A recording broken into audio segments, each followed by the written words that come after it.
Group 2 ఫలితాల్లో సత్తా చాటారు కర్నూలు జిల్లా యువతలు. వరిముక్కల బలగొండ గ్రామాలకు చెందిన కంది లావణ్య యాదవ్, తలారి పరమేశ్వరి డిప్యూటీ తహసీల్దార్లుగా ఎంపికై తమ తల్లిదండ్రులకు నమ్మకాన్ని నిలబెట్టారు. బీసీ ఎస్సీ వర్గాలకు చెందిన వీరు కూటమి ప్రభుత్వం మహిళలకు అండగా ఉందని, మహిళల కోసమే గ్రూప్ 2 పెట్టారనే విధంగా తమకు ఉద్యోగాలు దక్కాయని అన్నారు. పట్టుదలతో శ్రమించి ప్రభుత్వ ఉద్యోగాలు సాధించిన ఈ యువతలను పలువురు ప్రజాప్రతినిధులు, అధికారులు ప్రత్యేకంగా అభినందించారు.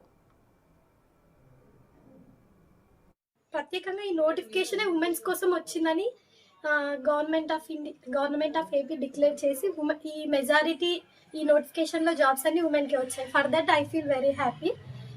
సో నాలాంటి ఉమెన్ వచ్చిన వాళ్ళకి ఈ నోటిఫికేషన్ ఒక ఎగ్జాంపుల్ అనమాట. వాళ్ళ పేరెంట్స్ వాళ్ళని చదివించకుండా ఉంటే మమ్మల్ని చూసైనా అట్లీస్ట్ ఒక్క పేరెంట్ అయినా ఇన్స్పైర్ అయ్యి వాళ్ళని చదివిస్తే ఐ ఫీల్ వెరీ హ్యాపీ అని నేను అనుకుంటున్నాను. ఎందుకంటే ఈ విలేజెస్ నుంచి అమ్మాయిలు సెలెక్ట్ అవ్వడం అనేది చాలా ఇంపాక్ట్ క్రియేట్ చేస్తుంది అనమాట విలేజెస్లో ఉన్న పేరెంట్స్కి కూడా.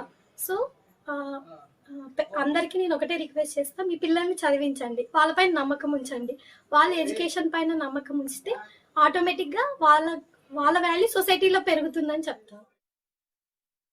నేను వలగొండ గ్రామస్తురాల్ని, ఆస్పరి మండలం. నేను చిన్నప్పటి నుంచి ఫస్ట్ క్లాస్ నుంచి 5th క్లాస్ దాకా మా ఊర్లోనే ఎంపీయూపీ స్కూల్లో చదివాను. 6th నుంచి 10th దాకా కేజీబీయూ స్కూల్లో, inter Sri Chaitanya, degree SPW degree college Tirupati, MSc వచ్చేసి ఎస్వి యూనివర్సిటీలో చేశాను. నేను రీసెంట్గా జరిగిన గ్రూప్ 2 నోటిఫికేషన్లో డిప్యూటీ తహసీల్దార్గా సెలెక్ట్ అయ్యాను. దానికి కారణం నన్ను బాగా ఇంతదాకా చదివించి ఎంకరేజ్ చేసిన మా అన్న.